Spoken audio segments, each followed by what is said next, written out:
We all love a legendary comeback, and Degree Original Cool Rush is back and better than ever. Cool Rush isn't just a scent, it's a movement, a fan favorite that delivers bold, fresh vibes and all-day sweat protection. Whether you have a man that spends hours in the gym, heads into the office early, or is just trying to stay fresh on a long day, Cool Rush has their back. Head to your local Walmart or Target and grab Degree Cool Rush, the fan favorite scent from the world's #1 antiperspirant brand. REI Co-op presents a perfect outdoor moment with the perfect gift. Picture this. You're ripping with your favorite person. Bluebird skies, blower powder, and frankly, you're skiing like legends. So sick. Another lap? Thanks to REI's curation, from lid to sticks, you nailed the gift. No way. How'd you know? Does it get more perfect than that? Give without guessing. Shop in store or visit rei.com. Hey mama, did you know you're a superhero? That's right, believe it.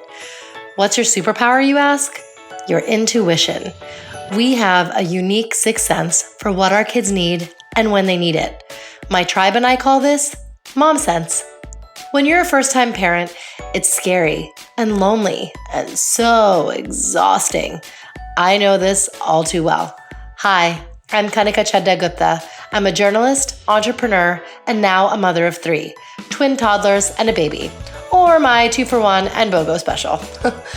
I was thrown into the deep end of motherhood, and it was sink or swim. I made a plan of action with my husband, built my village, met the right people, asked a ton of questions, and have learned so much in these early years. It's okay if you don't have time to read all the parenting books out there. And if you're watching YouTube videos on how to increase your supply while nursing or pumping, and simultaneously posting in your neighborhood mommy group and buying diapers on Amazon. I've been there. That's why I launched my podcast for the mom on the go. You can passively listen when you're doing a drop-off in your minivan, heading to work on the subway, or cooking dinner for your family.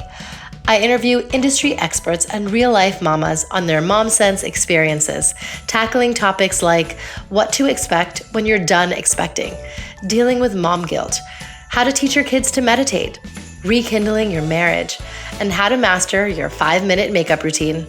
And you know what the best part is? Each episode has tangible takeaways, homework that's fun, so you feel somehow changed for the better after listening to it. Not to mention relatable stories, inspiring quotes, and the best product recommendations from fellow moms. #MomWin. Grab your latte that probably went from steaming hot to ice cold and take a listen to That's Total Mom Sense. I'm a busy mom of 3, and I do not have the time to contour or deal with tons of brushes in my makeup bag. I'm all about cutting the clutter. That's why I made the switch to Wander Beauty. Their products double up so you have all the essentials while saving you space and stress. And by the way, the products are clean and cruelty-free. And get this, I can do a full face of glam makeup in 5 minutes flat. In my minivan. Now that's pretty awesome. As my personal gift to my listeners, enter promo code MOMSENSE20 for 20% off all Wander Beauty products. Thank you for being in my tribe.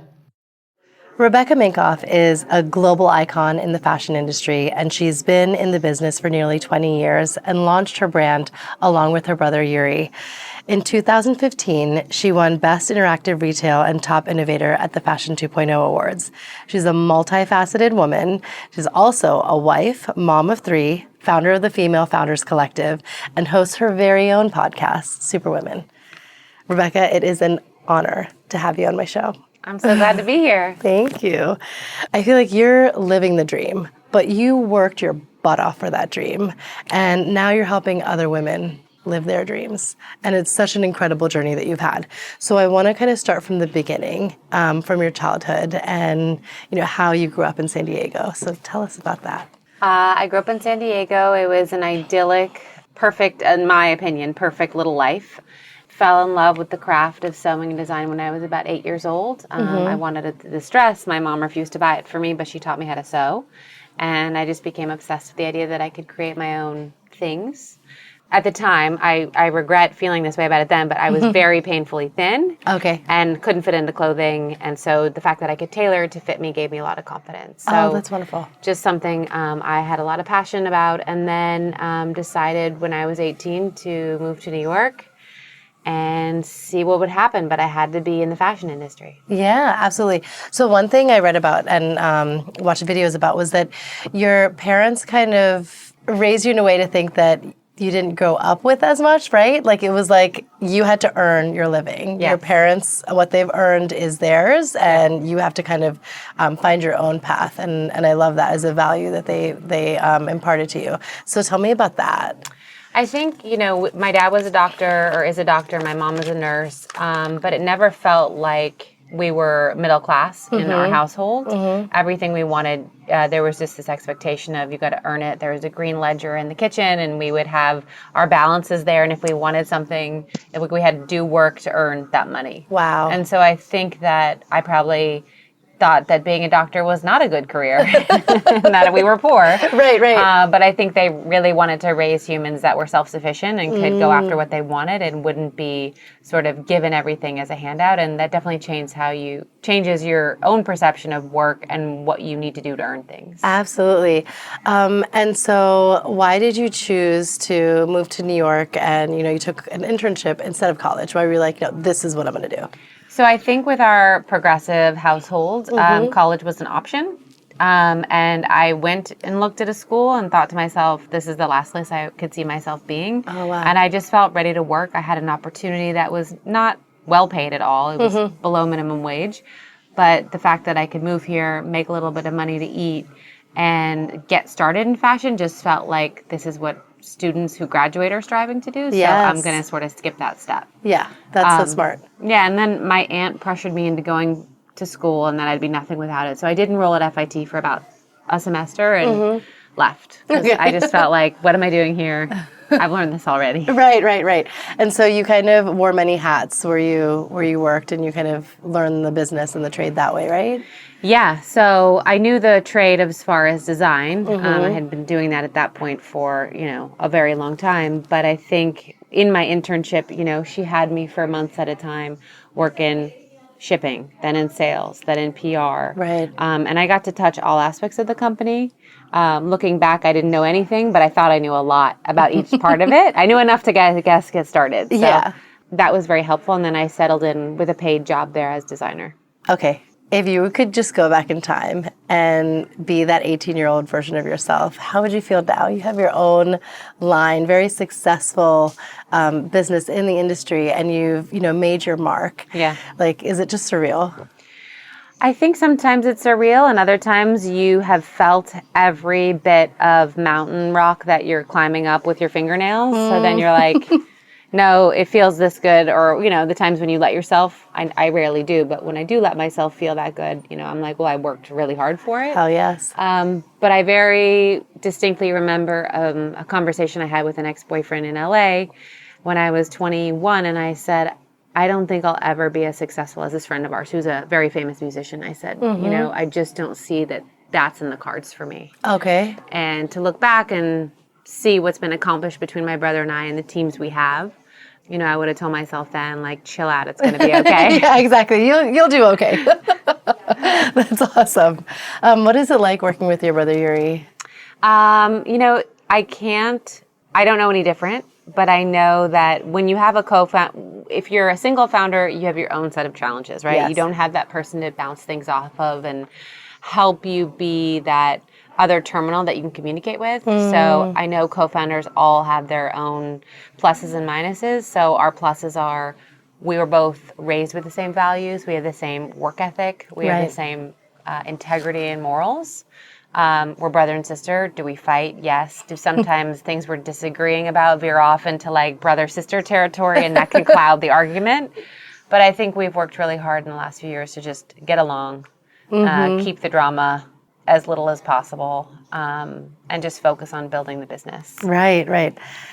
So today is September 10th, and it's a very significant day because this was the day you had your first fashion show. It is. And that was 18 years ago? Yeah. So do you remember anything about that show? I do.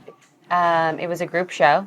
So a gentleman who has a very successful PR company called Bradbury Lewis was just starting out, and he got his clients together who didn't have enough money to have a show and said, hey, we'll do 5 of you or 4 of you, and you'll each have 5 looks. Okay. And I just was like, this is it. I will have made, I remember the show ending, and I was like, I've made it. Yes. And I just was so elated that, like, I don't know who was in that audience, frankly, and maybe there were a couple of PR people in the audience, but it just felt like this pinnacle New York moment. It was on 10th Avenue before it was 10th Avenue now. Yeah. At a gallery space, but it just felt like everything you dream about had, like, up to that point, you know, just materialized. And that's so cool. What were the looks? I had 5 items, like 5 like outfits that I had designed. So one was a denim tuxedo, one was a pinstripe tuxedo, one was a sort of blouse, a leather skirt. I made everything. So that is amazing. Yeah. Oh my gosh, wow. And so the day after, yes, 9/11 shook our entire world. Yeah. But you took it upon yourself to give back with your I Love New York t-shirts. So tell us about that philanthropic. So I had actually sent an I Love New York shirt that I had cut up and bedazzled to Jenna Elfman, who was on Dharma and Greg. I had sent it to her on probably the 9th or maybe the 8th because she had requested it. So by the time she got it, it was the 13th. And so that was something she decided to wear on Jay Leno. Oh, okay. So it was something that you could never have like planned. Yeah. Or everything anticipated. happens for a reason, right? It just, So Jay said, I like your shirt. She said, thanks, it's Rebecca Minkoff. And the next day, I mean, this was when email was still kind of in its infancy, but like my email was flooded with like, I saw your shirt on Jay Leno. I like, you know, and I was getting inquiries from media and magazines. And I just said, you know what, I'm going to capitalize on this, but I'm going to do the right thing. And I'm going to give 100% of my proceeds to, at the time, the Red Cross. And hopefully that this helps with something. That's amazing. It's so great that you were able to give back in that way, you know, and just showcase the power and resilience that is New York. Your morning after bag was a phenomenon. Yeah. So tell us about that. I really designed the morning after bag as an accessory to the collection. I was just going to have one. And again, Jenna asked for it. I sent it to her. She was going to wear it in a movie. It did not make it to the movie because FedEx delivered it. Okay. And I made 2, one for her, one for me as like a press sample. And I was just getting enough interest from women on the street that I thought there's something to this. So showed it to a friend of mine who was a buyer at a store. And she said, I know someone from Daily Candy. I don't know if anyone remembers Daily Candy. And she'll write about it and I'll buy 12 units for the store. Okay. So I didn't know what to expect, but within minutes of the story going live, the bag was sold out. They reordered 75 units, and I was like, oh my gosh, this is the kind of, you know, heat I've been waiting for with the brand. Right. And that's when I started figuring out, like, oh my gosh, I can't just buy these dog clips at Home Depot. Yeah. And I can't just, you know, this could become a real business. Exactly. So called my dad, said, will you loan me some money? He said, no. I wasn't surprised. Call your brother and we'll see. So my brother originally was just like loaning me like how much is production expenses to buy the next batch of leather, $2,000. Okay, here's $2,000, and then you pay me back. Okay, the next batch, $10,000. Okay, I'll buy you that, pay me back. My God. And you were making all of these yourself? No, I was making them here in New York City. Okay, yeah. And once he could see the numbers start to jump, you know, from he was giving me $10,000, then 25, then 50. He was like, hold on a second, what's going on? Right, and when he like lifted up the head, he's like, oh, okay, this is a big business. Yes. Let me make this more formal. Right. Yeah, you were onto something. And so then tell us what happened next, like how it kind of became this label and, you know? So I think at the time, again, right around the dawn of social media, it was 2005, we started having a very strong interest with specialty stores, then with department stores. And then with the early blogs and websites and forums, you know, there was one in particular called the Purse Forum where it's just girls talking about bags and brands all day, and they had a dedicated section for me. And when I came across this, I said, oh my God, this is my fan base. I should talk to them. So when I began that dialogue, there was an immediate like, what, you're talking to us? We don't, designers never talk to their customers, which is normal now. But back then it was very, a famous department store said, you shouldn't talk to your customer. They're beneath you. And my brother and I really felt like that was not the future. So we decided to double down on social just to have the conversation with her, not because there was a strategy or, at that time there were no ways to drive business. Exactly. But it was a conversation, and it was access to these women and listening to them and getting to know them. Yeah. So we really used social media in absence of big, deep pockets to really grow our company. Absolutely. And I think that that's the integrity of your brand. You really, really know your customer, and you kind of showcase who she is. Like I am many. There's so many different women who love and wear Rebecca Minkoff, and you represent all of them. So how did you kind of weave in diversity into the DNA? I mean, I don't think it was something that you had to weave in. I think when I look at who my customer is, she is diverse. Right. So why wouldn't I reflect her back in that scenario? So back when it was just models on the runway, I've always, since our first runway show, made sure to have a diverse set of women. When then we said, okay, let's look at body types. Let's have short women, tall women, thin women, larger women, big boobs, small boobs, Awesome. Let's do influencers on our runway. And I think it's just keeping that conversation and that thread going. And maybe it seems like I'm on the bandwagon now, but I think if you get your Sherlock hat on and go back, you'll see that it's been pretty consistent. Yeah, oh, that's great. And one other thing that you kind of advocate for is sustainability. So how is that woven into the brand? I advocated for it in a very specific way, because I'm not going to sit here and tell you that the leather I use is sustainable, or the plants that we manufacture in are all LEED certified. Yeah. So I'm very upfront about that. Yeah, that makes sense. I think I'm making inroads where I can, and it's a lot slower than I would like. But the inroads that we made thus far is our plastic in our packaging is recyclable, our cardboard is recyclable. We've eliminated hangers starting next year. But I think the sustainable portion really comes into play when you look at the the biggest producers of waste are fast fashion, for the environment and for just goods that just get thrown away or burned. Right. So by transitioning to a see, buy, wear model, these brands can no longer copy you and get product to market ahead of you at a quarter of the price. Yep. And so if you look at it from a perspective of, let's say more designers took this approach and didn't show a season ahead, no one could copy them. Yes. And the two biggest or three biggest criminals in that industry wouldn't have anything to copy. The consumer wouldn't shop there. They'd shop at the brands. Right. And you'd very quickly eliminate a huge source of waste in the industry. Yes, and, that's so and smart. Shady practices. So I think that I look at it from that perspective, not just as I use vegetable leather, which I would love to use. Newsflash, my consumer doesn't like it. But I think we're trying to look at it from a macro versus just sustainable in terms of recycling and eco-friendly. So tell us about your collection this season. We're smack dab in the middle of Fashion Week now, so I'm so glad you're here chatting with me. But what was your presentation like? So my presentation was all about working women. And I think from the women I personally work with every day to the 5,000 women, I don't know all of them personally, but from the Female Founder Collective, just to the editors, stylists, the women that make this industry grow, I'm just inspired by us. Yeah. And so it was kind of an ode to those women and showcasing in a surreal type experience, an office space, very brightly colored and filled with women in different options for workwear. Okay. Wow. That's great. And what were some of the colorways and textures? There was some beautiful fuchsias, reds, lavenders, plaids, studded items. You should just, instead of trying to listen to me describe it, just go online and see the show. Get a visual. Yes.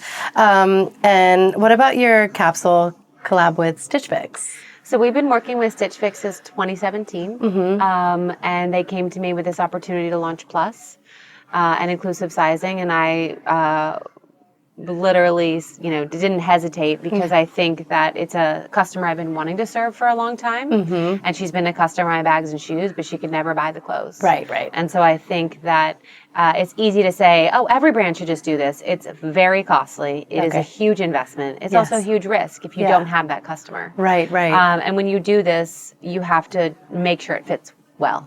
So we were able to leverage StichFix's analytics and fit data to make sure that you do the proper armhole or you do the proper waistline, and make sure that when a woman puts on your clothing, no matter what size she is, that it's really made for her body type. Right.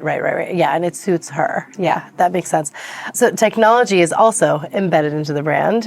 You have digital dressing rooms in your showroom. That's so cool. So tell us about that. Getting ready to step into your career era? Set yourself apart with Adobe Creative Cloud Pro for students. Hone your skills with apps like Photoshop, Illustrator, Premiere Pro, and more, powered with the latest in creative AI. Students save over 55%, so you can build a portfolio you're proud of. Launch your future with Adobe Creative Cloud Pro for students. Visit adobe.com/students to learn more. Optimism isn't sunshine and rainbows. It's fixing things, changing the way we fix things. It's running the world on smarter energy. Because if optimism never stops, then change can't either. GE Vernova, the energy of change. I think for us, when we went to look at our store concept, it was just about easing a woman's pain points on her journey as she's shopping. So we just said, what are 5 simple things we can do? Can she order a size? Can she see when the associate's coming? Can she check out seamlessly? Right. Can she see dim the lights? Yeah. See how it accessorizes? Yeah. And can she shop, because most women shop by occasion, can she shop according to the different lighting that might be in her room? So I think it was just looking at it from that perspective. You pulled out all the stops and thought of everything that we're faced with when shopping, which is, really, really incredible.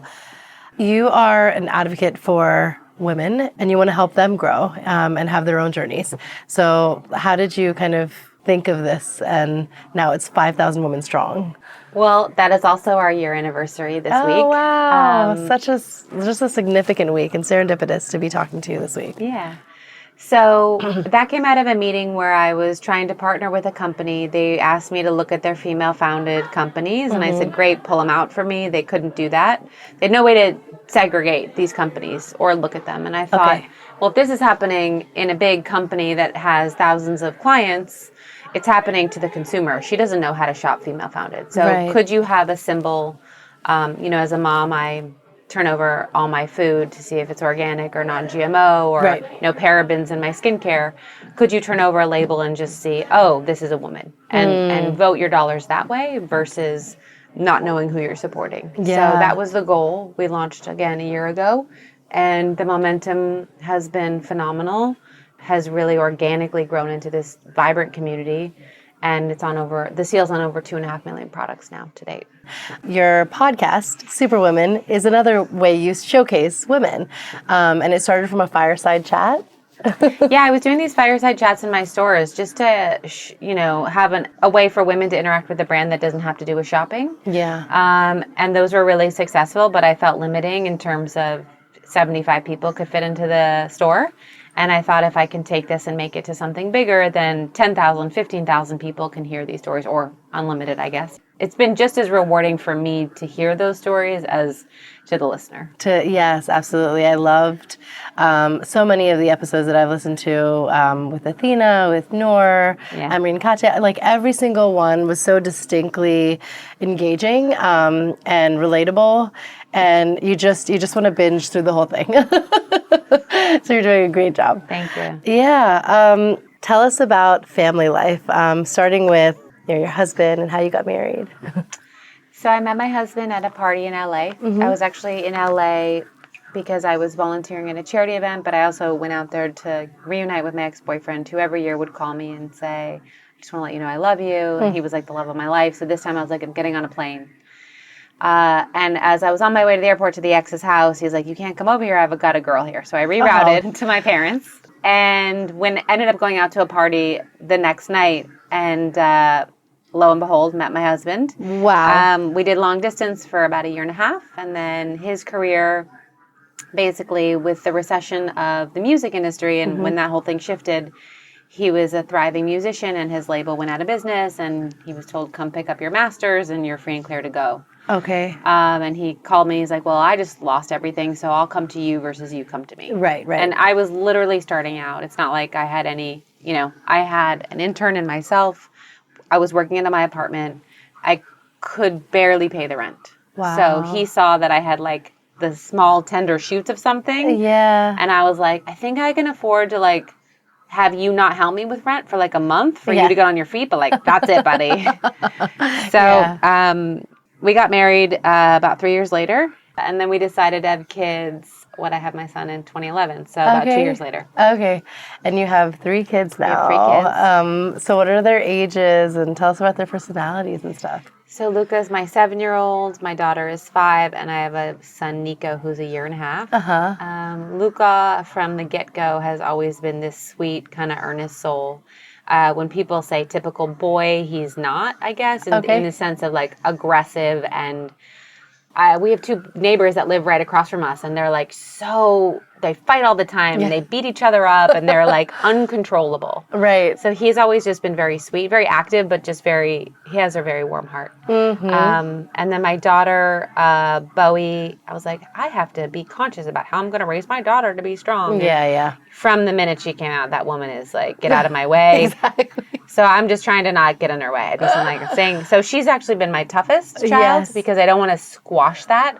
But as a parent, it's really hard to deal with her lack of no one will control me. And then I had another boy who, thank God, is probably the sweetest of all of them and the smartest. Oh, wow. Okay. For his age. Right. Milestones and all that. So I can't complain. Oh, wow. So there's a lot of parallels here, and I think it's so sweet. So I have 3 as well, and same. 2 boys and a girl. And again, same dynamic. I actually spoke to a personality psychologist expert, and she said oftentimes you have a cooperator child or a challenger child, and you could easily kind of classify. And I was like, my daughter's my challenger. Like, she will give me that pushback. Very headstrong, which is awesome. It's not something that we have to like pass down, and it's great. But she's like the boss of our house. Right.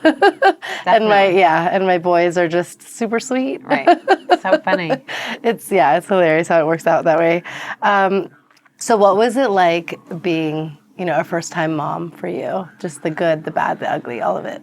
So I think that my approach isn't what I thought I would become. I think I didn't necessarily none of my friends had kids yet. So I really had nothing to compare it to. And I think the thing that sort of woke me up was I was, before kids, sitting with a friend of mine who was pregnant, and we watched The Business of Being Born. Oh, okay. And that gave me insight into this world of like, oh my gosh, like this is a messed up situation. What is happening in America to women and their care. And so then when I got pregnant, I really wanted to be as researched as possible in terms of like, what are my rights? Where are my boundaries? Okay. I think having a doula, which I didn't originally, again, anticipate on having, but she started out doing prenatal yoga with me, and then I just ask her in a safe space, like, why would I have you versus a doctor or a nurse or whatever? Right. And so when I finally figured out, like, I want a natural birth, I want a midwife for that, I want a doula, I want to have as little intervention as possible,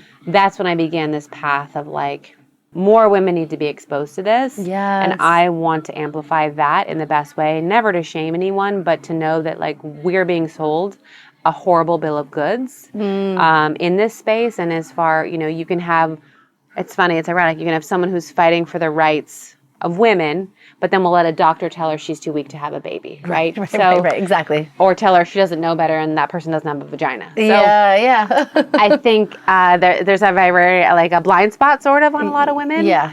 And I also think like women have been having babies for 10,000 years, and it was like 100 years ago that we were told we couldn't really in the way we should. Right. So then I became sort of on the spectrum of advocacy, like really advocating in that way, and the same with mothering. Like I care what goes into my children. Am I perfect all the time? No. Yeah. Yes, they have pizza, they have cake, you know, we eat out. But I think my goal is to raise strong, healthy children and take the extra measures in order to do that. And then for moms to like show that like it's not an easier path, but like how you can be healthier in myriads of ways. Yes, so true. And then you're basically educating that these opportunities exist because, like you said, so many of us are completely blind to it. We don't know that that's a path that we could choose. Yeah. Very cool. One thing that I know I've felt is, and so many moms out there feel, is just a sense of isolation at the same time. As much joy that your child brings you, it's really lonely. Yeah. You're kind of stuck at home, especially when you're with a newborn and you're nursing, and you just literally sacrifice your entire being for this small child. What were those points like for you, and how'd you get through it? So I was fortunate in that my mom came up after I had each baby, and she said, I'm here to take care of you so that you can take care of your child. Yes. Which is a very different mentality of like, some people get a baby nurse, right? Great, Yeah. but that baby nurse is there to take care of the baby, right? Yes. And so I think my mom focusing on me, making sure I was fed, making sure I was like whole, I could then pour all my energy into that. And I also think in talking with a woman who started the bump and the knot. Yep.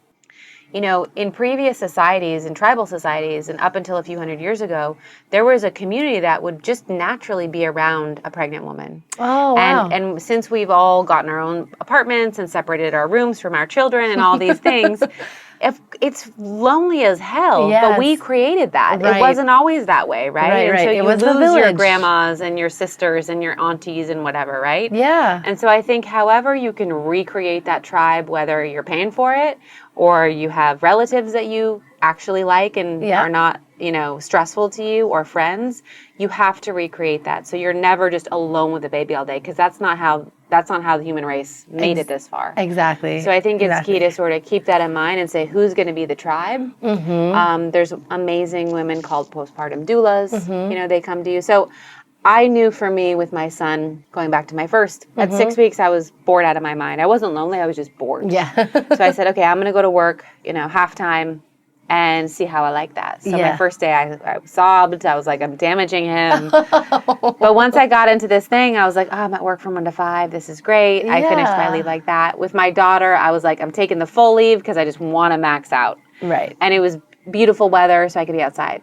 And then with my third, I was like, I'm definitely taking the whole leave. But it was February.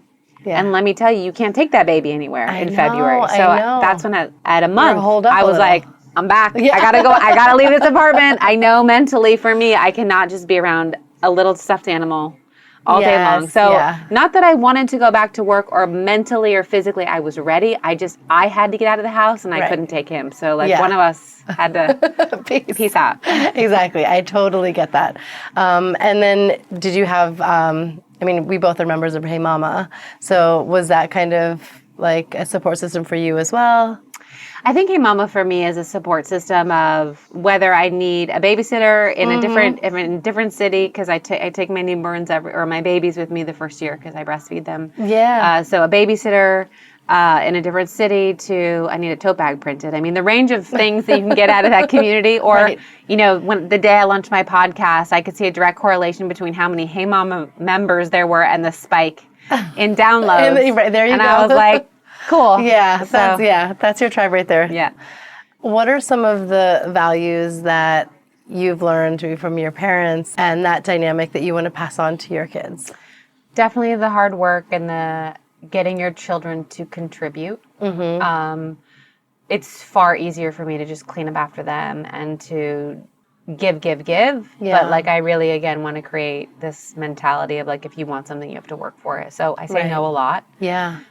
Each time I say no, it's the words no are coming, and then in my mind I'm like, I'm damaging them, but I'm like, I'm not. They're going to become self-sufficient humans. Yes, yeah. So that's you learn the hard way, not all parents were, I feel as disciplinarian, and it did you good. Right.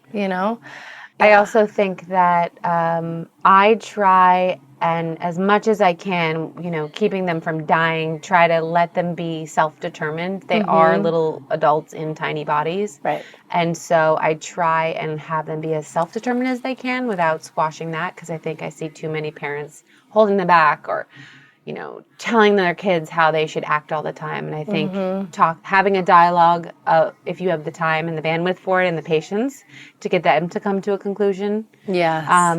And then problem solve. And, yeah. And then something we learned just recently, because we were working with his kid's counselor, is to give, if you have more than one kid, give them their own time with you, because they don't ever get it. And for our most challenging child, she became a different person when we said, okay, the next hour or 2 hours, you're going to make the plan. We're going to do everything you say. No presents, no TV. Okay, yeah. Nothing. You can't endanger your body. No presents, no TV. Right. Tell me what we're going to do. Okay. And to see her thrive under that, and we do it once a week now, and we kind of divvy it up, has been a huge game changer for us. What are some of the things they want to do? I mean, her typical girl, she wants to get a manicure, but she picks my color, she picks the place, and we go get lunch, she picks it, she orders, like she decides, she makes all the decisions for me as well. Right. And she's in heaven. And then for my son, he usually likes to play sports or whatever. Yeah. So I just think that's been hugely helpful for our family. Yeah. Do you have any other kind of tips, like words of wisdom that you've learned as a mompreneur, really, for the other mompreneurs out there? I think that I've spent a lot of time exploring my own boundaries, and they change with each baby I decide to add, and that you start getting firm, and that means you say no to things, and you might miss out on opportunities, but you have to test where you're okay and not okay, and you can't look at other moms or at other workers and compare yourself. So I think I've, over the years, learned, okay, this is too much time away. This is too much time with them, even, right? Or this is when I can't go out on the, like you just have to know for yourself what's right or wrong. Right. And just have your own integrity versus what Instagram looks like. Exactly. It's like that quote, don't judge somebody else's highlight reel with your behind the scenes. Yeah. Let's not forget our quote of the day. And is there a quote that you live by, or one that's just, kind of had an impact in your life? I want to say it was Gandhi. You have to be the change you want to see in the world. Yeah. So I really think that sometimes some of these movements can get really victim-y.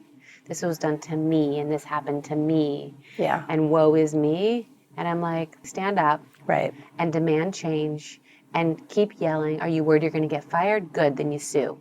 You know what I mean? Like, And I'm making an extreme example, but Rosa Parks didn't move from her seat.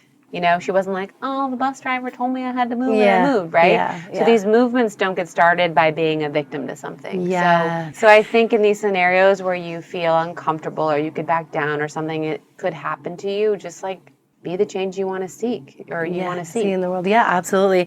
And when you take the onus upon yourself to do it, you can make the impact. You don't have to wait for the second person to do it. Correct. Wow, so true. It's now time for Mom Haul, when we share products we love. So is there a product that you are just loving right now? It could be beauty, parenting related, wellness, anything that you're this is something that I want to share with the listeners. I mean, I love my Medela Freestyle. Oh, okay, yeah. I'm about to go pump right when we're done. Nice. I hope you're not engorged because that sucks. I am, but it's okay. Okay. Makes for more fruitful. Yeah, there you go. It's experience. But the Freestyle, and this is not an ad. I'm not sponsored by them. Yeah. It's allowed me to continue this journey 18 months in because it's literally the size of a grapefruit and I can take it anywhere. And I've done it in a cab. I'm not one of those people that hides in the bathroom stall. A cab, a boardroom, wherever it needs to happen, it happens. Right. Yes, totally. That's all. And I feel you. I totally feel you. And where can our listeners find you and support you? So you can download and share SuperWomen with Rebecca Minkoff. It's wherever you listen to your podcasts. You can follow me at Rebecca Minkoff. Great. Rebecca, this is so awesome. You. Thank you so much. Yeah. Thank you. Yeah. So I completely forgot to ask Rebecca about her mom sense moment when we were together, since our conversation was flowing and I guess I was just having a fangirl moment. So she sent it to me after. Thanks again, Rebecca, for that. She says she always trusts her gut when it comes to her kids, so she has many mom sense moments sprinkled through the day. A piece of advice her mom gave her was to not take things too seriously. Don't sweat the small stuff because there's a lot of that with kids, and you just have to remember to have fun. Great advice, right? Well, I want to take this time to thank you for listening to my show and being with me as I navigate this podcast journey. There are hundreds of thousands of podcasts out there, but you have made That's Total Mom Sense part of your lineup, and that honestly means the world to me. You rock. I want to also share a review from another guest of mine, Brooke Allen, and she wrote on Apple Podcasts, I love the variety of topics and the way that Kanika interviews her guests. It's real and so informational. It was a pleasure to be featured, and Heather and I could literally have talked all day. It was so natural and fun to chat with Kanika. So, Brooke, thank you so much. You guys are awesome. Love to you and Heather and your 2 baby daughters that were born recently. And thank you all for tuning in. Visit that'stotalmomsense.com for updates on my latest episodes. Email me at that'stotalmomsense@gmail.com and follow me on Instagram at KanikaXOXO. See you next time, Supermamas. That's total mom sense.